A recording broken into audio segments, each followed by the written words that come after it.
Here are 101 facts about the Hells Angels that'll make you question everything Hollywood ever told you about motorcycle clubs. The secret origins. Number 1. The Hells Angels were founded on March 17, 1948 in Fontana, California. And that specific date matters because it tells you everything about what this organization really is. This wasn't some random group of rebels getting together on a weekend. This was a carefully planned brotherhood born from the aftermath of the biggest war in human history. Number 2. Otto Friedli is credited as the founding member, though competing origin stories exist, which should tell you something about how seriously these guys take their mythology. Like many legendary organizations, the Hells Angels have multiple creation stories, and sorting truth from legend becomes part of the mystique that surrounds everything they do. Number 5. The red and white colors were inspired by the bare metal look of wartime squadron patches, so every time you see those colors, you're looking at a deliberate connection to World War II aviation. This wasn't arbitrary color choice. It was homage to the aircraft and crews that shaped these men's understanding of courage, loyalty, and brotherhood under fire. Number 7. Here's something that'll surprise even hardcore motorcycle fans. The name Hells Angels wasn't original. It came from World War II bomber squadrons and a 1930 Howard Hughes film about World War I fighter pilots, which makes perfect sense when you understand who these founding members actually were. The name carried weight because it honored men who'd already faced death in the skies over Europe and the Pacific. Number 3. Here's something that'll blow your mind. Hells Angels shake hands left-handed, and it's not some quirky tradition. They're keeping their dominant right hand free for self-defense because, in their world, you never know when a friendly greeting might turn into something else entirely.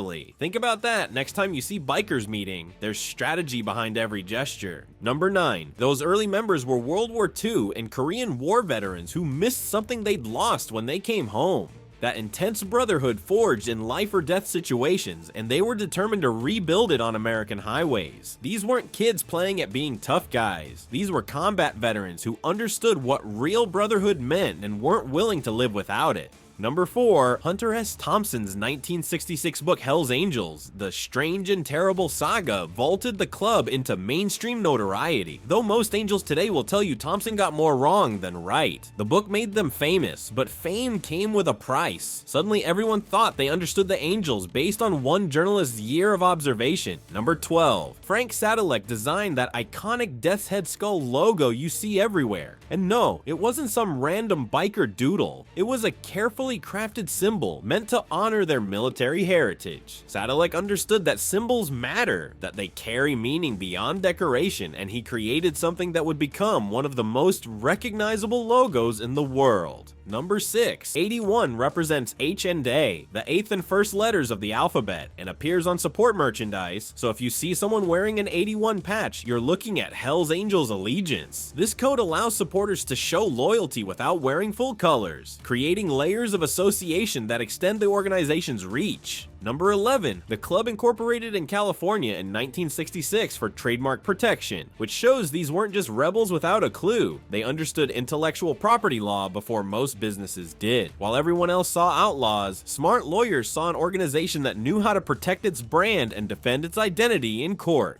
Number 10. Patches are always sewn, never glued, to emphasize labor and permanence, because in their world, anything worth having is worth working for. The act of sewing on a patch becomes a ritual, a meditation on commitment, and anyone who tries to take shortcuts with glue shows they don't understand what those patches represent. Number 8. Annual world runs bring charter delegates together for constitutional changes, proving that even outlaws need parliamentary procedure. These gatherings aren't just parties, they're functioning democracy in action, where chapters from around the world debate rules, settle disputes, and chart the organization's future. But these gatherings aren't just business meetings. They're ceremonies celebrating a secret language that most outsiders never decode, and that language reveals depths most people never imagine. The sacred symbols. Number 13. That iconic skull logo you see everywhere. It's called the Death's Head, and it's not just any skull. It's a winged skull with very specific design elements that mean everything to the people who wear it. The wings aren't decoration, they're aviation heritage, connecting modern bikers to the airmen who inspired their founders. Number 14. If you ever see a biker wearing 3 patches on their back, you're looking at what's called the 3-piece patch system. Top rocker with the club name. That death's head skull in the middle, and a bottom rocker showing their location. This isn't just identification, it's a complete statement of identity, allegiance, and territorial claim all displayed on someone's back.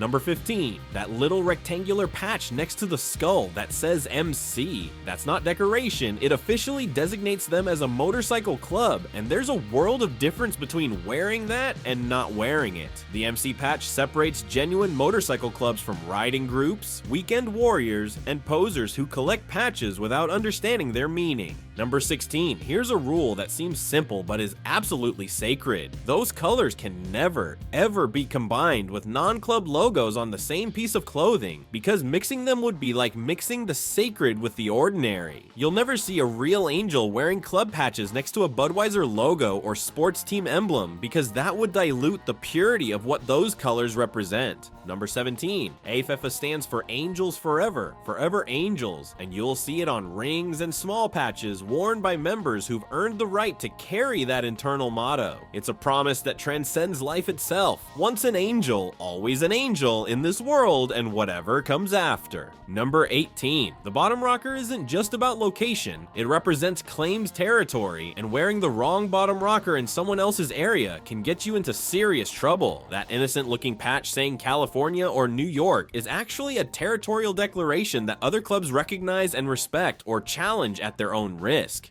Number 19, the 1%er diamond patch honors an infamous American Motorcyclist Association quote that 99% of bikers are law-abiding, which makes that remaining 1% something special. By embracing the 1%er label, they're saying they're proud to be outside mainstream society's rules and expectations. Number 20, support clubs wear 81 diamonds showing Hell's Angels allegiance, creating a network of loyalty that extends far beyond full members. These support clubs act as a recruiting pool, a buffer zone, and a way to extend influence without diluting the exclusivity of full membership. Number 21, members refer to non-members as civilians, which tells you everything about how they see themselves, as warriors in a world of ordinary people. This isn't just biker slang, it's a fundamental worldview that divides humanity into those who understand the warrior code and those who live safe, comfortable civilian lives. Now, we verified this through multiple sources because one word reveals everything about their identity, and you now know what most people completely miss. If you value that kind of insight, hit subscribe. Number 22, only males who already own a Harley Davidson or approved American V-twin may apply, because foreign iron, as they say, breaks their hearts. This isn't just brand loyalty, it's cultural patriotism that connects motorcycle choice to American identity and values. Number 23, the hang-around period usually lasts one full year, during which potential prospects prove their commitment without any guarantee of advancement. Think about that. 12 months of showing up, helping out, and proving yourself with no promise that it'll lead anywhere. That's how you separate the committed from the curious. Number 24, leaving in bad standing means a former member cannot wear club tattoos or colors and may face serious reprisals from former brothers. Some ex-members have been forced to cover or remove club tattoos because those symbols belong to the organization, not the individual who once wore them. Number 25, think joining the Hells Angels is tough. Prospects must secure unanimous approval from their target charter. That means every single member has to say yes, and if even one guy doesn't like you, you're done. No appeals, no second chances, no democracy. Just one person's opinion standing between you and the brotherhood you've spent years pursuing. Number 26, most charters cap membership at 25 to maintain loyalty and avoid cliques, because too many people in one group leads to politics, and politics kill brotherhood. They learned early that bigger isn't always better when it comes to maintaining the tight bonds that make their organization work.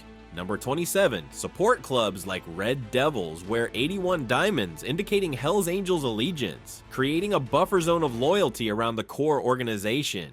These clubs handle tasks that might bring unwanted attention to full members while proving their worth for potential advancement. These symbols aren't just fashion statements, they represent survival through what insiders call the Brotherhood Machine, a system that turns individuals into lifetime members of something bigger than themselves.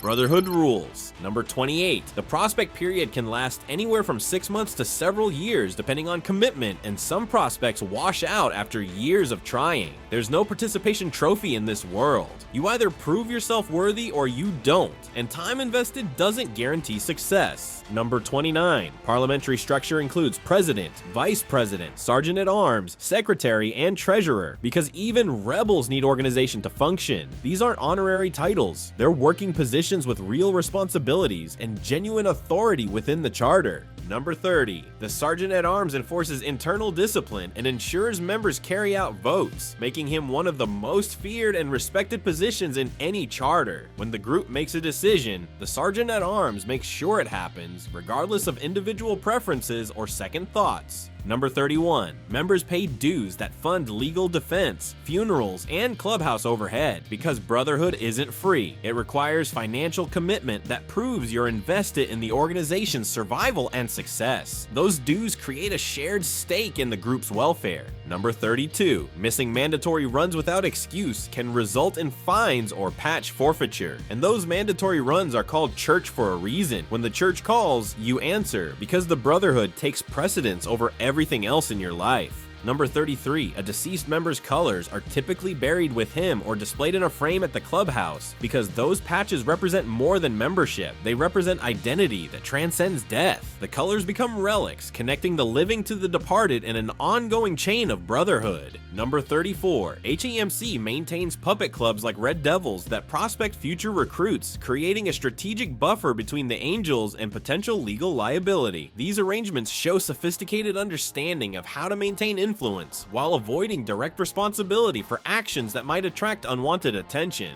Number 35. Widows and children often become family of the patch and attend annual memorial rides, because when you marry an angel, you marry the whole organization. The Brotherhood extends to families, creating support networks that last long after individual members are gone. Number 36. Members use the phrase RIP Angel on social media to mark deaths, and that simple phrase carries weight that outsiders can't understand. It's recognition, memorial, and promise, all wrapped in 3 words that connect angels worldwide in shared grief and continued commitment. Number 37. Members frequently travel hundreds of miles for mandatory runs called church, and missing church without permission isn't tolerated. This isn't just about motorcycle rides, it's about proving that the Brotherhood comes first, ahead of family obligations, work commitments, or personal convenience. Number 38. Globally, Hell's Angels claim more than 6,000 full patch members across roughly 592 charters, making them one of the largest motorcycle organizations in the world. Those numbers represent real people in real places, not just statistics, and each charter adapts the core principles to local conditions while maintaining global unity.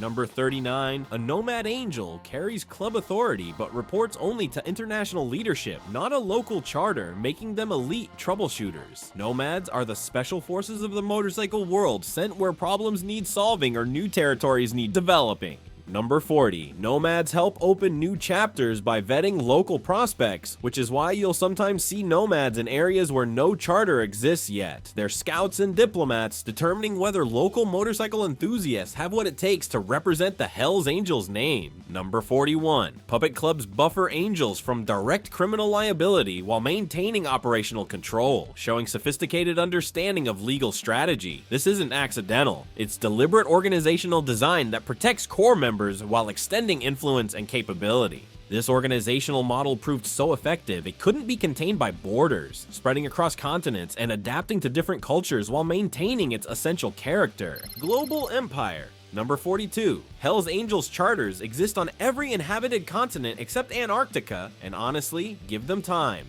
They'll probably figure out Antarctica too. From European cities to Australian outback towns, the Death's Head flies wherever motorcycles can ride and Brotherhood can flourish. Number 43. Canada hosts one of the largest Hells Angels contingents outside the United States, with at least 16 charters in Quebec alone, making French Canada an unexpected stronghold. The Quebec charters became particularly powerful during the biker wars of the 1990s, establishing dominance that continues today. Number 44. Germany boasts over 30 charters since the first opened in 1973, proving that American rebellion translated perfectly to European highways. German efficiency combined with outlaw attitude created some of the most disciplined and successful international charters. Number 45. The organization is banned outright in the Netherlands and Germany's Hamburg region under anti-gang laws, showing that not every country welcomes their brand of freedom. These bans force the organization underground, but don't eliminate it. They just make it more secretive and potentially more dangerous. Number 46. New charters must be approved at the annual world run by a 2/3 majority, maintaining quality control even during rapid expansion. This democratic process ensures that growth doesn't compromise standards or dilute the brand that took decades to establish. Number 47. The first Canadian charter started in Montreal in 1977, beginning what would become a major international presence. Montreal became the launching point for expansion throughout Canada and established patterns that other international expansions would follow.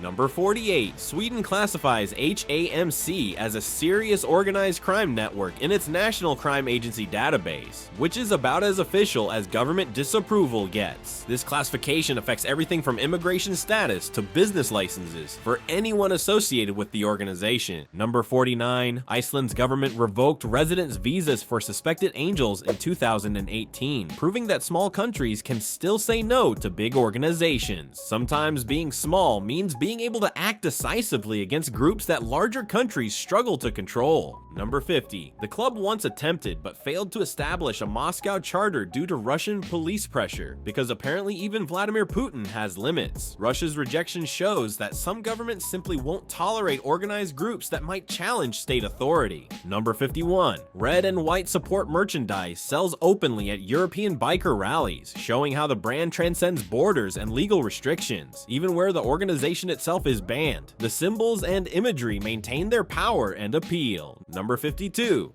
Multiple European charters ride to Sturgis Motorcycle Rally in South Dakota every August, making it an international pilgrimage to the heart of American motorcycle culture. This annual migration reinforces connections between American and international charters while celebrating shared heritage. Number 53. 81 nomads travel freely among charters to bolster smaller chapters during intergang disputes, serving as elite reinforcements when tensions rise. These mobile assets allow the organization to concentrate force where needed, while maintaining plausible deniability about local conflicts. But with global reach came global scrutiny and global contradictions that challenge everything you think you know about this organization, revealing complexities that defy simple good versus evil narratives. The dark side. Number 54. The United States Department of Justice officially includes the HELLS Angels on its outlaw motorcycle gang threat list, giving them the same classification as organized crime syndicates. This isn't opinion or speculation, it's official government policy that treats the organization as a criminal enterprise rather than a motorcycle club. Number 55. In 1977, 5 members were convicted for killing a drug dealer in Alaska aboard a vessel called the Merchant, showing that violence was never just rumor or media exaggeration. Court records document brutal realities that contradict any innocent motorcycle club narrative. Number 56. The 1983 Lennoxville, Quebec massacre saw 5 Laval prospects murdered by their own organization for bringing heat, proving that the Brotherhood has deadly limits. When members become liabilities, the organization protects itself with extreme prejudice. Number 57. Operation Black Biscuit in 2001 saw ATF agent Jay Dobbins infiltrate the Angels in Arizona for 2 years, gathering evidence that led to 16 indictments, including conspiracy to commit murder. Dobbins' investigation revealed internal discussions about violence that contradicted public claims about being a social organization. Number 58. In 2024, federal prosecutors in Boston indicted 6 Angels for fentanyl distribution in New England, showing that criminal allegations continue into the present day. These aren't historical curiosities. They're ongoing federal cases that demonstrate continued law enforcement interest. Number 59. Clubhouses are equipped with reinforced doors and surveillance cameras to delay police raids, because if you're expecting trouble, you might as well be prepared for it. These defensive measures suggest awareness that law enforcement attention is constant, and raids are always possible. Number 60. Many charters host annual toy runs, delivering Christmas gifts to children in need, and these aren't just photo opportunities. They're genuine community service that brings joy to kids who might not otherwise have much of a Christmas. The contrast with criminal allegations couldn't be starker. Number 61. A single Iron Range, Minnesota drive distributed 200 bicycles to local kids, proving that the impact of these charity events is real and measurable. 200 children got bikes they wouldn't have had otherwise, and that's not something you can dismiss as mere publicity. Number 62. Australian members participate in blood runs encouraging bikers to donate blood, turning motorcycle rallies into public health initiatives. These events save lives by increasing blood donations while building positive relationships between bikers and medical professionals. Number 63. During West Coast wildfires, Angels delivered truckloads of bottled water to firefighters, showing up when communities needed help most. While government agencies struggled with logistics, bikers cut through red tape to get essential supplies to people fighting fires. Number 64. German charters host summer barbecue fundraisers for veterans, honoring the military heritage that started the organization while supporting those who continue serving. These events connect modern Angels to their World War II origins through ongoing veteran support. Number 65. Some police departments quietly escort toy runs to ensure public safety, creating an unofficial cooperation between law enforcement and outlaws. These pragmatic partnerships show that even antagonistic organizations can work together when community welfare is at stake.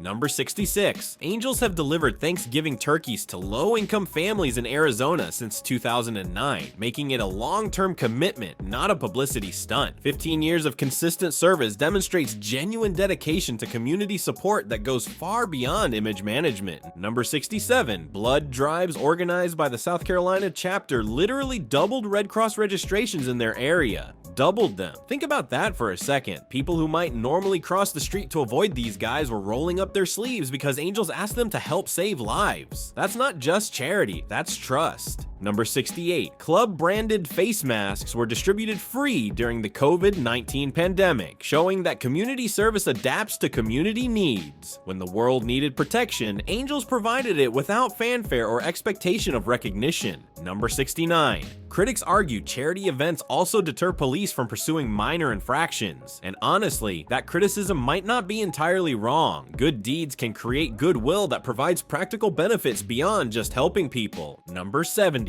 Angels market support. 81 merchandise at charity rides to offset event costs, proving that even altruism has a business component. Nothing wrong with that. Charitable organizations need funding, and selling merchandise helps sustain their ability to help others. Number 71. Despite the rap sheet, HELLS repeatedly claims it's simply a brotherhood of motorcycle enthusiasts, and the truth is probably more complicated than either their supporters or critics want to admit. Maybe they're criminals who do charity work, or maybe they're motorcycle enthusiasts who sometimes break laws, or maybe they're both simultaneously. Beyond the headlines and courtrooms lies something deeper, sacred rituals that reveal the spiritual heart of this controversial organization and help explain why people willingly dedicate their lives to something larger than themselves. Sacred rituals. Number 72.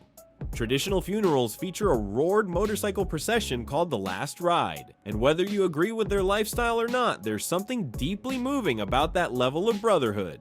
Hundreds of Harleys rolling in formation to honor a fallen member creates a sound and spectacle that touches something primal about loyalty and loss. Number 73. Red and white flowers dominate HELLS memorial wreaths to match club colors, because even in death, the organization comes first. These aren't just funeral arrangements, they're statements that club identity transcends individual mortality. Number 74. Many members tattoo the skull logo over their heart or across their back, making their commitment literally permanent and visible. These aren't decorative tattoos. They're brands of belonging that mark someone as Angel for life, regardless of changing circumstances. Number 75. Each charter holds a yearly bike blessing with local clergy or member chaplains, proving that outlaw doesn't necessarily mean godless. These ceremonies ask divine protection for dangerous journeys while acknowledging that even rebels need spiritual guidance. Number 76. Clubhouses often display vintage photos photographs of deceased members on memorial walls, creating shrines to fallen brothers that feel more sacred than most churches. These walls become focal points for remembrance and inspiration, connecting living members to the organization's history and values. Number 77. Prospects traditionally fuel full patch bikes first when group stops occur, because hierarchy isn't just about respect, it's about service. Learning to serve comes before earning the right to be served, and this simple ritual reinforces the order that keeps the organization functional. Number 78. Wearing club colors inside a rival's bar is considered an act of aggression, which means those patches carry territorial weight wherever they go. Colors aren't just identification, they're declarations that can start fights or demonstrate respect depending on where and how they're displayed.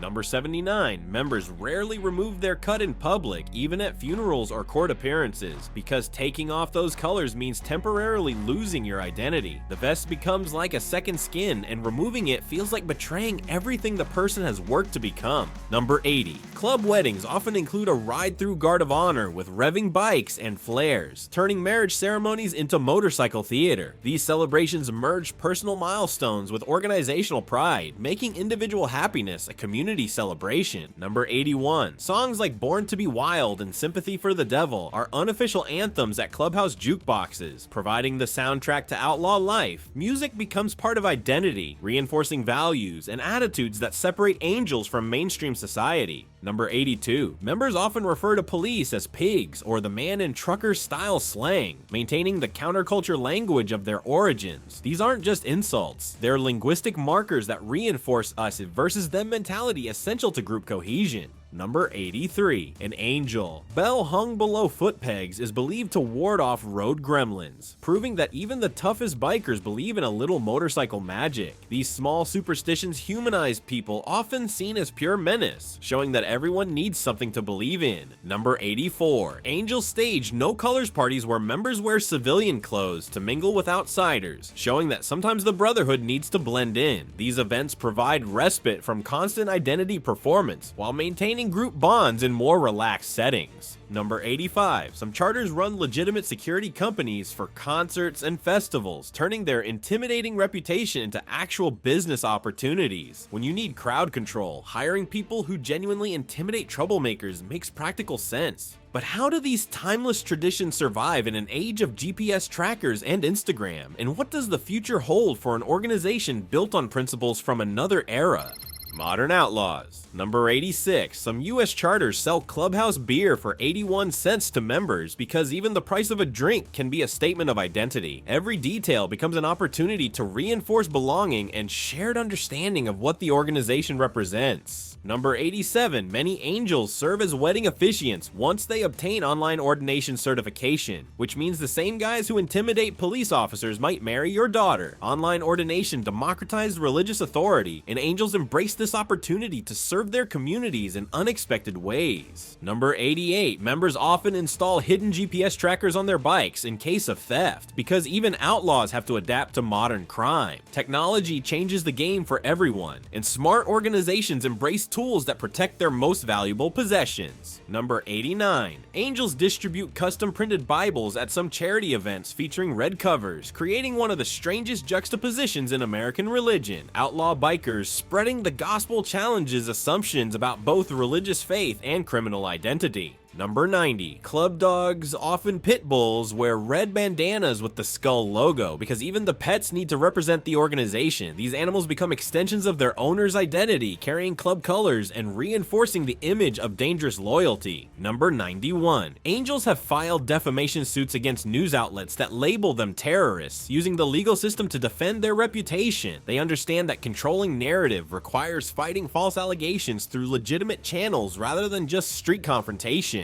Number 92. Some members collect military challenge coins and exchange them at world runs, maintaining connections to their military heritage. These coins create networks of respect and recognition that cross organizational boundaries while honoring shared values. Number 93. Sonny Barger died of throat cancer on June 29, 2022, ending the era of the original outlaw biker. Barger wasn't just a member, he was the living embodiment of everything the organization represented, and his death marked the end of direct connection to the founding generation. Number 94. Barger's funeral in Stockton drew thousands of bikers worldwide, proving that his influence extended far beyond any single organization. People came from every continent to honor someone who helped define what American rebellion looks like. Number 95. The oldest active angel is reportedly in his late 70s and still rides cross-country annually, showing that age doesn't automatically end the outlaw lifestyle. Some commitments transcend physical limitations, and brotherhood provides motivation to keep going when everything else fails. Number 96. Angels led a Guinness World Record attempt for the largest Harley-Davidson parade in Sturgis in 2018, turning rebellion into official recognition. Sometimes outlaws want mainstream acknowledgement too, and world records provide validation that transcends criminal allegations. Number 97. In February 2025, UFC superstar Conor McGregor hosted 300 Hells Angels at his Dublin pub, 300 of them in Ireland, being welcomed by one of the world's most famous athletes. That's not just a party, that's a statement about how far this organization's cultural reach extends, and how celebrity culture intersects with outlaw identity. Number 98. Annual world runs continue the constitutional evolution and democratic process that's kept this organization unified for over 70 years. Democracy works even for outlaws, and the ability to change while maintaining core principles explains their remarkable longevity. Number 99. New charters still require a 2/3 majority approval at the international level, proving that even rebels need rules to survive. Standards matter, and maintaining them requires discipline that separates successful organizations from failed experiments. Number 100. The club motto captures their self-awareness perfectly. When we do right, nobody remembers. When we do wrong, nobody forgets. And honestly, that's probably true for all of us. This recognition of human nature's selective memory shows wisdom that transcends motorcycle culture.